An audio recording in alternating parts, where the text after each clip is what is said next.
할렐루야. 은혜의 자리에 오신 우리 성도님들 환영합니다. 오늘도 이 시간 하나님의 말씀을 듣고 또 힘을 얻고 돌아가시는 우리 성도님들 되시길 바랍니다. 지금 우리가 말씀을 욥기서를 쭉 하고 있는데 엘리후에 대한 말씀을 우리가 계속 나누고 있습니다. 몇 번을 했는지 모르겠는데 엘리후에 대해서 계속 우리가 말씀을 듣고 있어요. 이 엘리후는 욥과 욥의 세 친구 사이 가운데 갑자기 등장한 한 인물로서 총 6장에 걸쳐서 이렇게 등장을 합니다. 그러니까 욥기서의 비중으로 봤을 때 꽤 적지 않는 비중을 이 엘리후가 차지하고 있습니다. 그런데 마치 이제 욥과 세 친구의 그 끝없는 공방이 마친 후에 마치 쉼표와 같이, 그리고 마치 모든 것을 다 정리하여 종합 세트로 내놓은 것 같이 이렇게 엘리후가 이야기를 쭉 해나갑니다. 엘리후는 그들 가운데 가장 연소하여서 사실은 그들의 논쟁을 처음에는 듣고만 있었습니다. 그런데 그들이 서로 논쟁하는 것을 보니까 먼저는 욥이 자신이 의로운 가운데 하나님이 자신을 학대하시고 또 멸시하신다라는 이 주장에 격분하기 시작합니다. 그리고 새 친구 또한 그의 잘못된 그 논증에 대하여 반박하지 못하는 것을 보면서 결국은 자신을 드러내서 이야기하게 됩니다. 욥기서의 전체적인 내용을 보면 욥의 새 친구와 욥이 주구장창 싸우는 이유 중에 하나는 뭐냐면 그 욥이 망하게 된 것이 인과응보에 때문에 그렇게 된 것이다 라는 주장이었어요. 즉 너가 죄를 졌으니 그 죄에 대한 값을 너가 지금 치르고 있는 것이 아니냐, 이것이 욥의 새 친구와 욥이 주구장창 이야기했던 관점이에요.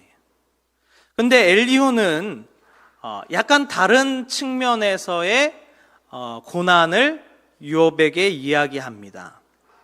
먼저 새 친구가 인과응보적인 그런 대화를 할 때에 욥에게 주는 상처의 말들이 있었는데, 욥기서 4장 7절 8절을 보면요, 생각하여 보라, 엘리바스가 이야기하는 겁니다. 욥에게 생각하여 보라, 망한 자가 누구인가, 정직한 자의 끊어짐이 어디 있는가, 내가 보건대 악을 밭갈고 독을 뿌리는 자는 그대로 거두나니.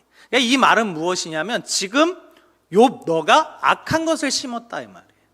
악한 것을 심었으니까 악한 것을 지금 받고 있는 것이 아니냐, 철저하게도 인과응보에 대해서, 즉 악한 것을 심으면 악한 것을 거둔다라는 이러한 관점에서 이야기하고 있는 거예요.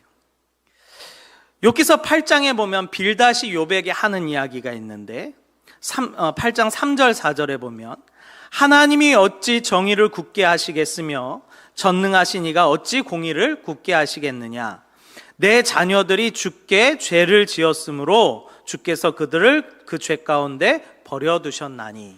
그러니까 욥뿐만 아니라 욥의 자녀들이 죽은 것 또한 그들의 죄 때문이다라고 이야기하는 거예요. 그러니까 사실 이 이야기를 욥이 들을 때 얼마나 마음이 아프겠어요. 얼마나 비수 같은 칼로 자신을 찌르는 것 같겠어요. 그러니까 욥이 반박하기를 아니다, 나는 죄악을 진 적이 없다, 오히려 하나님께서 의로운 자를 이렇게 왜 대하시는가 라고 하는 그런 외침을 욥이 외쳐요. 근데 우리가 잘 알아야 될 게요, 처음에는 사소했던 것이 논쟁이 붙으면요 결국 점점 끝으로 치닫게 됩니다. 그러니까 온순하게 할 말도 점점 강해지고요, 처음에는 욥이 하나님에 대해서 이렇게 강력하게 이야기하지 않았어요. 근데 이게 점점 치닫다 보니까 결국은 의로운 자신을 하나님께서 멸하시는 것 같이 그렇게 여겨질 정도의 언쟁이 붙게 된 거예요. 심지어 자녀들까지도 너희가 죄를 져서 그렇게 된 것이다 라고 이야기하니까 욥의 심정이 어떻겠습니까? 이건 아닌 거예요. 아무리 생각해도 이건 아닌 거예요. 근데 우리는요 쉽게 믿음 생활하면서 신앙 생활하면서 이런 함정에 빠지곤 합니다. 그래서 누군가 큰 재앙이 닥치거나 어려움이 닥치면 속으로 가끔 그런 생각을 해봅니다. 무슨 죄를 졌나? 어떤 목사님이 암에 걸리셨대. 그 목사님이 하나님 앞에 뭔가 크게 잘못한 게 있나? 우리는 이렇게 생각하는, 이게 인간응보적인 그런 생각으로 하는 것인데 철저하게 이들이 그러한 생각에 사로잡혀 있어요. 그러나 정말로 우리가 살고 있는 삶이 그러한 단순한 관계로만 이야기가 됩니까? 꼭 그렇지 않아요. 이 삶 가운데 보면요, 악한 자가 잘 되는 일이 허다해요. 저건 아닌데 싶은 사람들이 성공하는 것들이 허다해요. 더 악하고 더 지독하고 더 악랄한 사람들이 성공하는 경우들을 우리가 봐요. 정말로 이 세상이 인과응보대로 우리가 살아가게 됩니까? 그렇지 않다라는 거예요. 그러한 모습을 보면서 하박국 선지자가 외쳤던 외침이잖아요. 하나님, 어찌 악인이 형통한데 내버려 두십니까? 이런 말을 하박국 선지자가 합니다.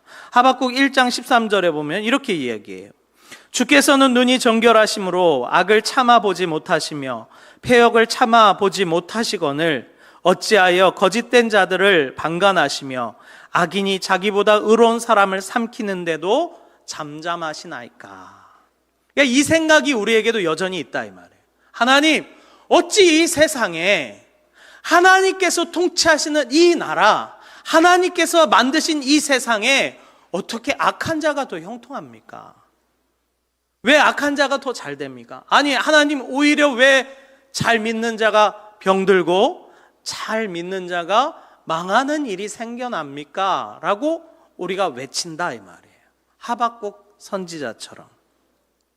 그래서 이 세상의 일은요, 인과응보적인 관점으로는 해결이 안 됩니다. 오히려 악인이 형통하고 악인이 잘 되는 경우들이 우리 주변 가운데 심심치 않게 벌어지기 때문에 그렇습니다. 그래서 엘리후는요, 새로운 관점을 가지고 옵니다. 엘리후도요, 욥이 악하다고 이야기합니다. 그런데 그 비난하는 것이 욥의 새 친구와는 좀 달라요. 욥의 새 친구는 너가 잘못했으니까 너가 죄 받는 것이다 라는 것인데, 이 엘리후는 너가 스스로 의롭다고 말하니까 오히려 하나님이 불의한 자가 되는 것이 아니냐, 그러기에 너가 악하다, 이런 관점을 갖고 와요. 좀 핀트가 다릅니다. 욥기서 10장 3절에 보면요, 욥이 이런 얘기를 해요. 주께서 주의 손으로 지으신 것을 학대하시며 멸시하시고 악인의 꾀에 빛을 비추시기를 선히 여기시나이까. 하나님이 대답하지 아니하시니까, 너무 답답하니까, 자신이 죄 가운데 징벌받는 것처럼 보여지니까 욥이 이런 이야기를 한 거예요. 그것에 대해서 엘리후가 오늘 뭐라고 말씀합니까? 33장 12절 13절인데요. 우리 같이 한번 읽어보겠습니다. 시작. 내가 그대에게 대답하리라. 이 말이 그대가 의롭바니 하나님은 사람보다 크심이라. 하나님께서 사람의 말에 대답하지 아니하신다 하여 어찌 하나님과 논쟁하겠느냐. 아멘. 너가 말하는 그 말이 의롭지 못하다 라고 이야기하면서 설령 하나님께서 사람의 말에 대답하지 않는다 하여서 하나님이 악하시냐? 아니라는 거예요. 너가 오히려 하나님을 악하게 여기는 것, 그것이 죄라는 거예요. 전에 집이 이렇게 사업이 망하셔서 이제 좀 어려워지신 한 집사님이 저한테 오셨어요. 그리고는 이제 물으시는 거예요. 목사님, 주님을 위해서 열심히 신앙생활하고 교회 일도 빠지지 아니하고 열심히 잘 하는데 왜 저희 집에 이런 일이 생겼습니까?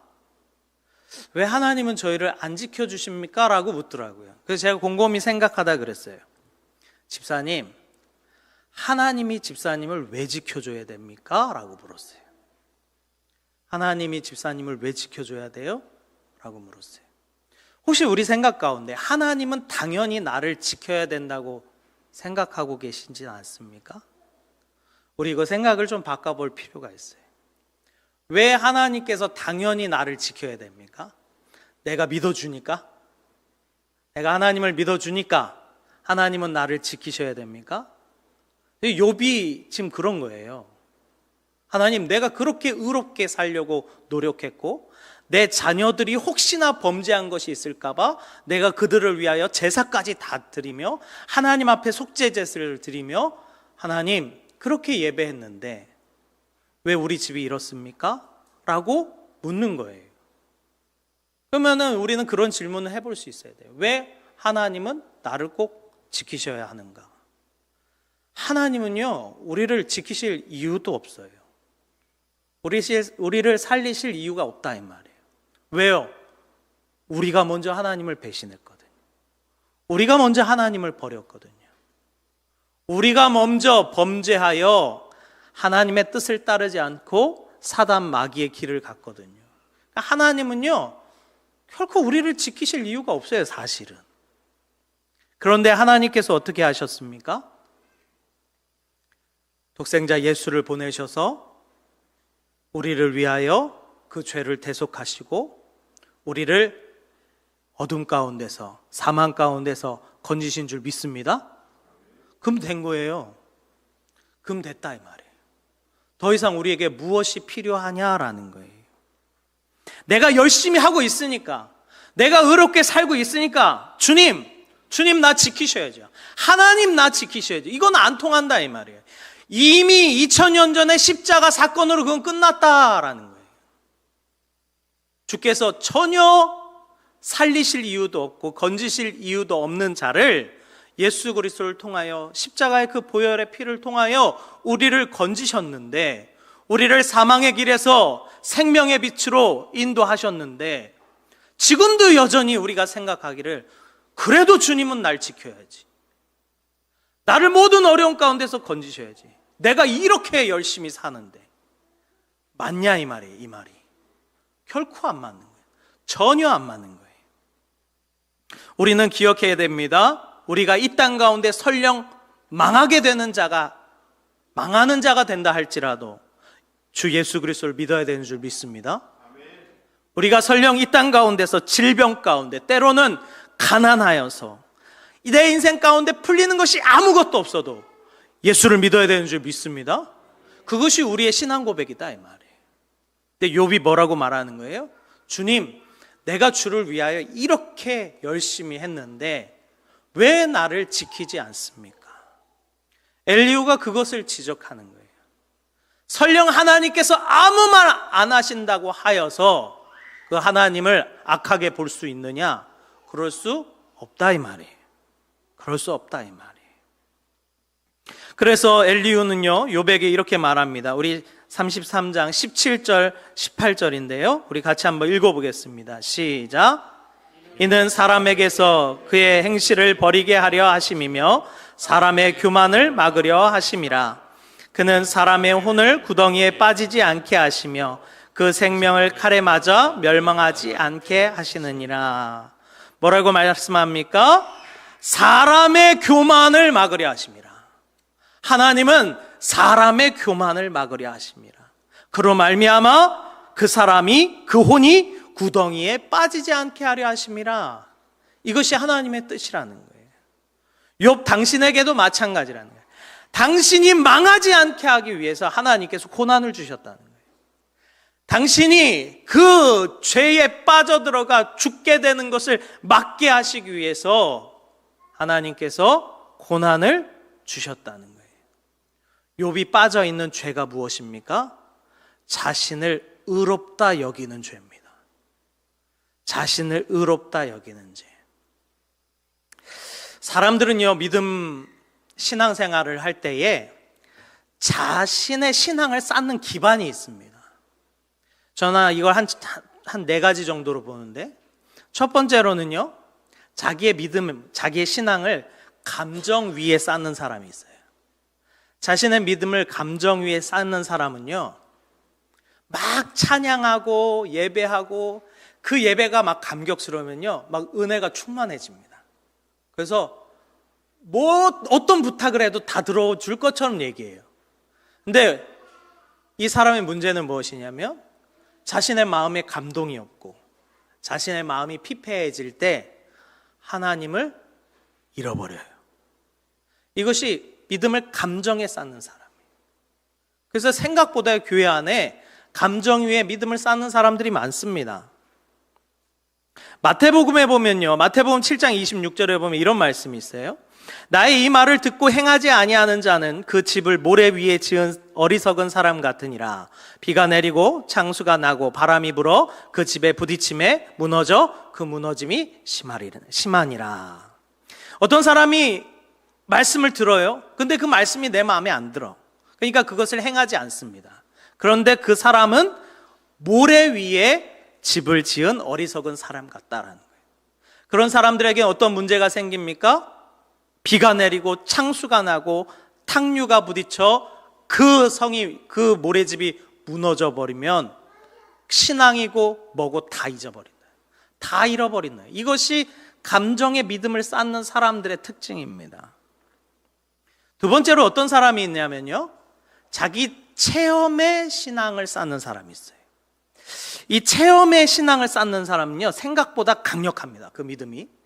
그래서요, 강력한 체험을 통해서 믿었기 때문에 때로는 확실한 것 같고 그 믿음이 대단한 것 같아요. 이런 체험적인 신앙은 다른 것들과 비교되지 않을 정도로 강력한데 그 이유는 자기가 직접 겪었기 때문에 그래요.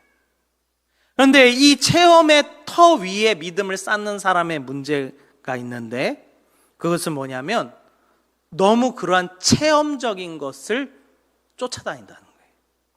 예전에 많았습니다. 은사 쫓아다니고 뭐 귀신 쫓아내는 거, 그래서 기도원마다 뭐 영통한 목사님들마다 쫓아다니면서 거기서 안수받고 불받았다고 하는 사람들, 그런 사람들이 소위 교회 가면 분란을 일으키는 사람들,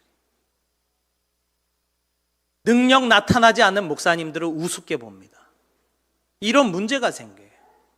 그리고 체험의 터 위에 신앙을 쌓는 사람의 가장 큰 문제는 뭐냐면요, 체험이 나타나지 않으면 신앙을 잃어버립니다.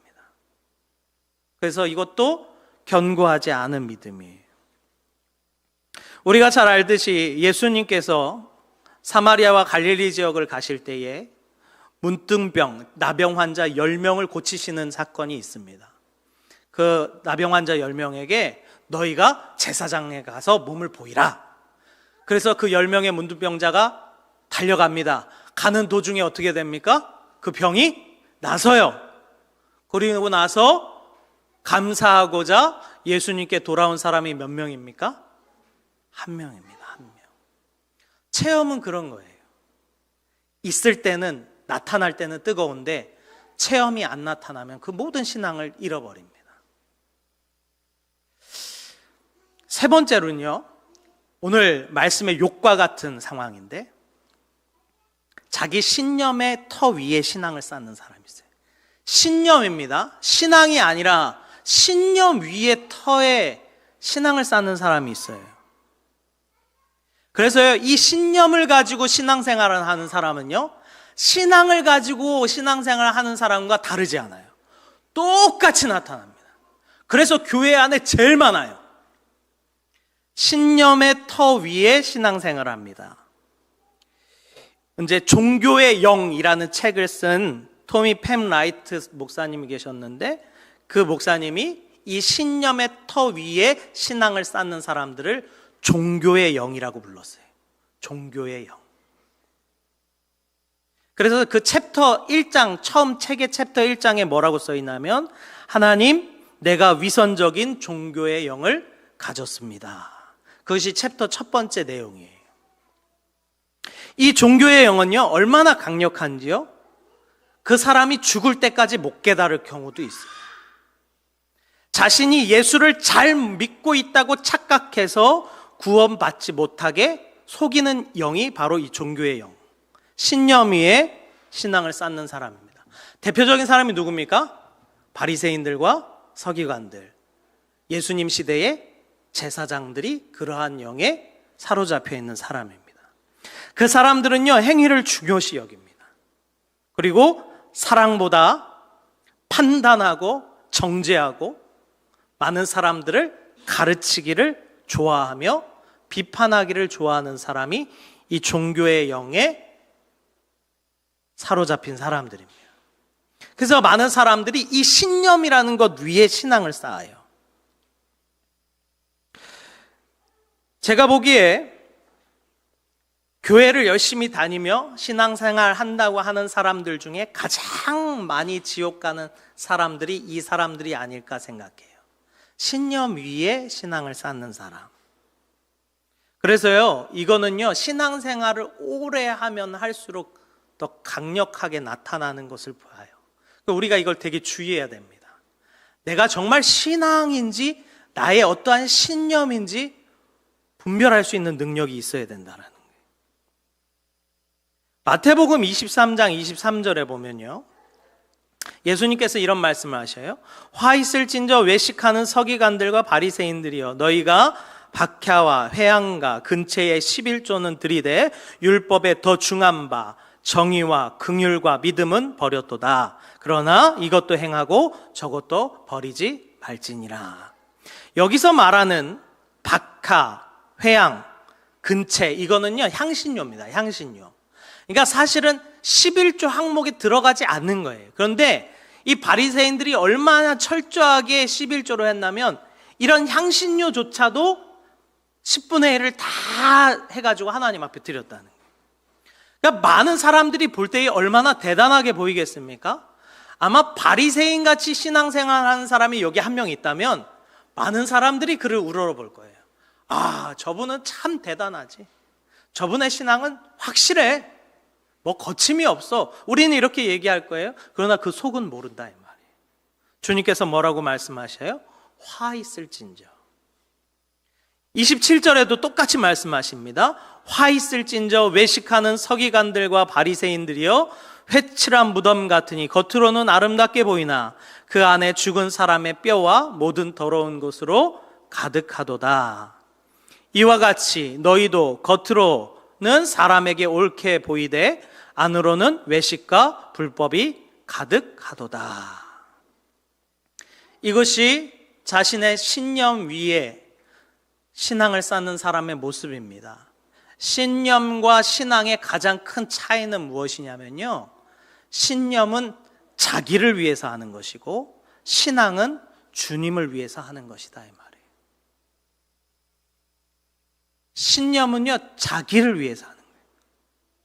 우리가 주일 예배를 드리는데 빠지면 불편하니까, 빠지면 죄 지은 것 같아서, 그게 아니라 우리가 주일날 주님 앞에 예배하는 이유는 무엇입니까?